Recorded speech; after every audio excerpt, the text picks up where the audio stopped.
Ia adalah sahabat setia, ksatria pemberani, dan salah satu pendiri Majapahit. Tapi mengapa ia berakhir sebagai pemberontak? Inilah kisah tragis Ranggalawe, pengkhianat atau justru dikhianati.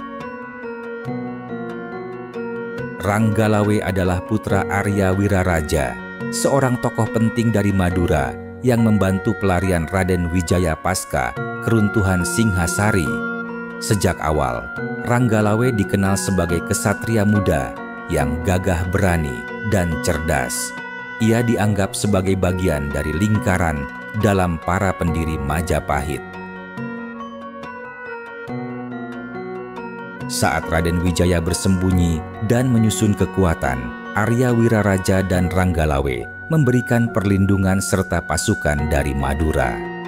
Setelah Majapahit berdiri pada 1293, Ranggalawe diberi jabatan sebagai Adipati Tuban, sebuah pelabuhan penting yang strategis di utara Jawa. Dalam struktur kerajaan, posisi tertinggi kedua setelah raja adalah Patih Amangkubumi. Ranggalawe mengira ia akan menempati posisi itu.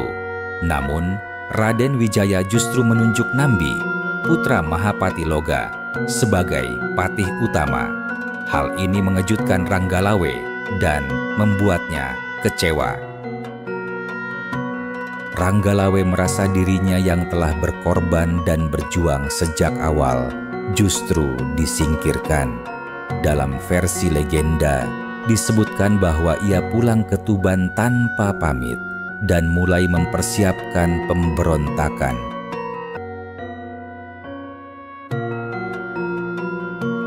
Sang ayah, Arya Wiraraja, mencoba mencegah pertumpahan darah.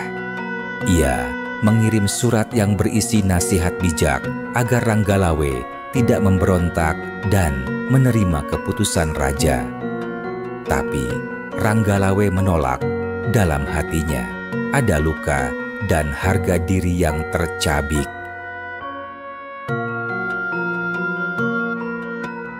Ranggalawe mulai menggerakkan pasukannya dari Tuban dan maju ke wilayah istana.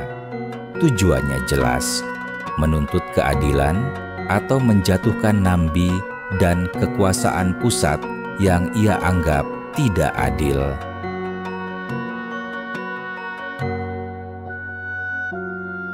Pertempuran besar terjadi di Sungai Tambak Beras di daerah dekat Bojonegoro.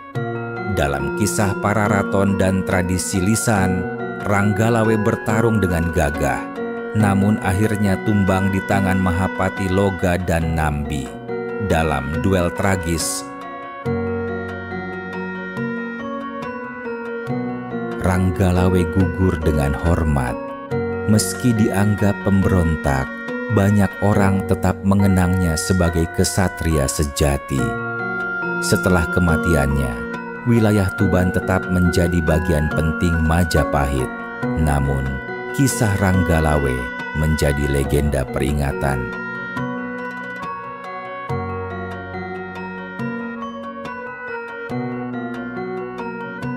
Sejarah mencatat Ranggalawe sebagai pemberontak.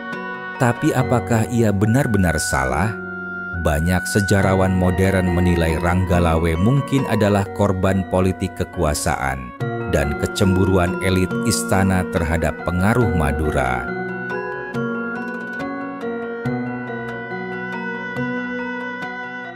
Kisah Ranggalawe mengingatkan kita bahwa sejarah tak selalu hitam putih.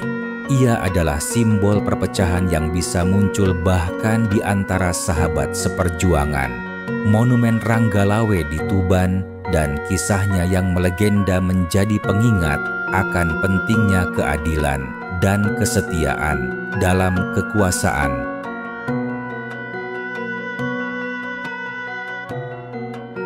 Ranggalawe, nama yang tertulis sebagai pemberontak, namun juga dikenang sebagai pejuang. Ia mati melawan kawan yang dulu ia bela. Tapi mungkin di hatinya ia tak pernah meninggalkan Majapahit. Kalau kamu suka konten sejarah seperti ini, jangan lupa subscribe dan nyalakan lonceng. Di video selanjutnya, kita akan membahas kisah Sora, sahabat lain yang juga berakhir tragis di Istana Majapahit.